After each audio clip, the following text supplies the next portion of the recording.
జై శ్రీరామ్. ఇప్పుడే కవిత గారి స్టేట్మెంట్ చూస్తా ఉన్నా. ఆమె ఓపెన్ గా చెప్పేస్తున్నది హరీష్ రావుకి, సంతోష్ రావుకి 100 కోట్లు 1000 కోట్ల రూపాయలు వచ్చినాయి కాళేశ్వరంలో అని. వీళ్ళిద్దరే కారణం కేసీఆర్ మీద ఇవాళ సిబిఐ ఎంక్వైరీకి వచ్చినందుకని. ఆమె కుటుంబ సభ్యురాలు, ముఖ్యమంత్రి గారి కూతురు, వర్కింగ్ ప్రెసిడెంట్ గారి చెల్లెలు, ఆనాటి ఇరిగేషన్ మినిస్టర్ గారి కజను.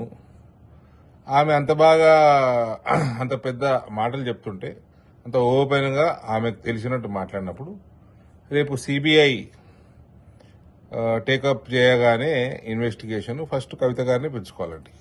ఫస్ట్ కవిత గారిని పిలుచుకుంటే ఈజీ అయిపోతుంది, టాస్క్ ఈజీ అవుతుంది.